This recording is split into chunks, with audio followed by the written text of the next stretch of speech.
Assalamualaikum warahmatullahi wabarakatuh. Saya Rahma Amalia dengan NIM 2022 10 11 0311 485 dari Fakultas Hukum kelas I. Negara kita penuh dengan sumber daya alam dan sumber daya manusia. Negara kita sebenarnya bisa menjadi negara kelas atas dan disegani, sehingga seluruh rakyat Indonesia bisa hidup sejahtera. Namun, apa kalian mengerti berapa hutang di Indonesia? Padahal kita merupakan negara yang cukup kaya. Sudah tak asing lagi bahwa negara kita terkenal dengan kekayaan hasil alamnya. Seperti yang kita ketahui, sekarang emas adalah yang paling didewakan oleh semua orang. Dan kita sendiri pun pasti sudah tahu tambang emas manakah yang dimaksud, yaitu tambang emas Freeport di Papua yang merupakan tambang emas terbesar dan berkualitas terbaik di dunia. Tambang emas Freeport terletak di Papua yang jelas masih berada di kawasan Indonesia. Seharusnya ini bisa menjadi potensi perekonomian Indonesia yang luar biasa.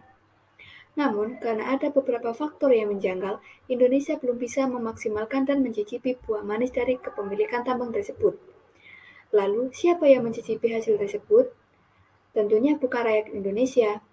Selanjutnya, ada tambang batu bara yang merupakan sumber daya alam yang tidak dapat diperbarui, sehingga setiap orang yang menggunakannya pun harus berhati-hati. Tambang batu bara ini terletak di Pulau Kalimantan dan Sumatera, yang tentu saja berada di kawasan Indonesia juga. Indonesia merupakan bak surga yang di dalamnya ada berbagai macam hal yang dibutuhkan umat manusia. Sumber daya penting yang lainnya yang dimiliki Indonesia adalah gas alam. Selain gas alam juga memproduksi minyak bumi. Namun karena ada faktor lain, tambang gas alam tersebut dikelola oleh bangsa asing. Sudah benar faktanya, Indonesia adalah negara yang kaya, namun kenapa negara kita selalu berhutang dengan alasan indeks pembangunan manusia rendah dan sebagainya? Bahkan negara kita berhutang untuk membayar hutang. Lalu di mana sumber daya Indonesia yang luas dan tak habis hingga sekarang? Di sini adanya peran pemerintah yang harus mensejahterakan rakyatnya. Suatu negara bisa maju karena adanya kestabilan ekonomi, pola pikir yang terbuka antara pemerintah dan masyarakat. Minat masyarakat yang haus akan ilmu pengetahuan, mau belajar dari masa lalu dan berusaha untuk memperbaiki agar menjadi lebih baik lagi.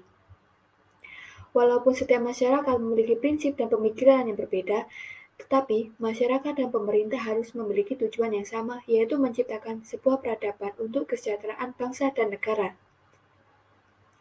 Lantas, peran pemerintahlah yang penting untuk menegakkan sebuah negara maju dan sejahtera.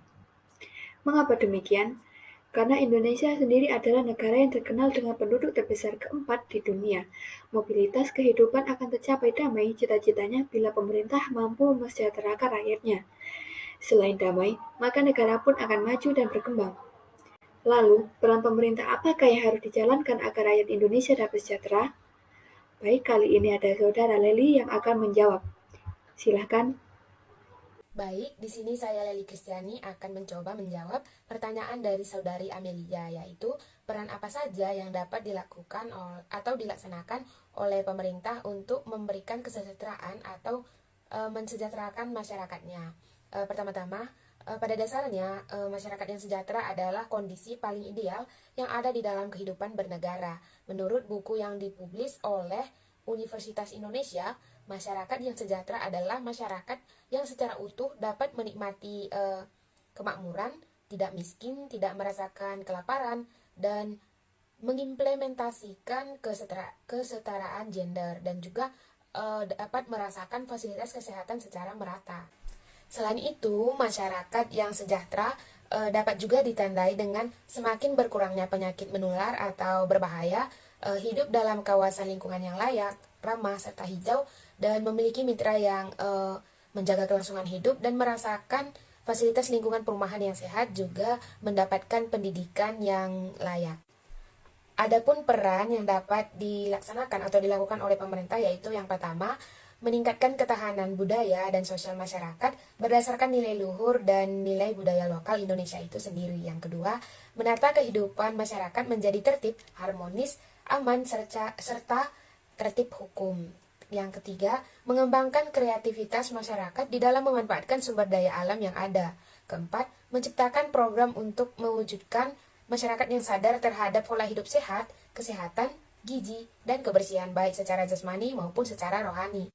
Wasistiono sendiri mengemukakan bahwa terdapat 3 peran pemerintah dalam mensejahterakan masyarakat, yaitu yang pertama, peran pelayanan umum dapat kita lihat seperti memfasilitasi dalam pembuatan KTP, kartu keluarga, dan yang lainnya. Peran yang kedua yaitu pembangunan atau pemberdayaan. Dapat kita lihat bahwa pemerintah telah melakukan pembangunan terhadap infrastruktur ke daerah-daerah terpencil di Indonesia. Dan juga peran yang ketiga yaitu peran perlindungan. Dalam website Kominfo RI, untuk meningkatkan kesejahteraan masyarakat, pemerintah Indonesia telah menyusun program, salah satunya pemberdayaan ekonomi melalui UMKM. Untuk mewujudkan hal tersebut juga diperlukan sinergisitas antara masyarakat dengan pemerintah.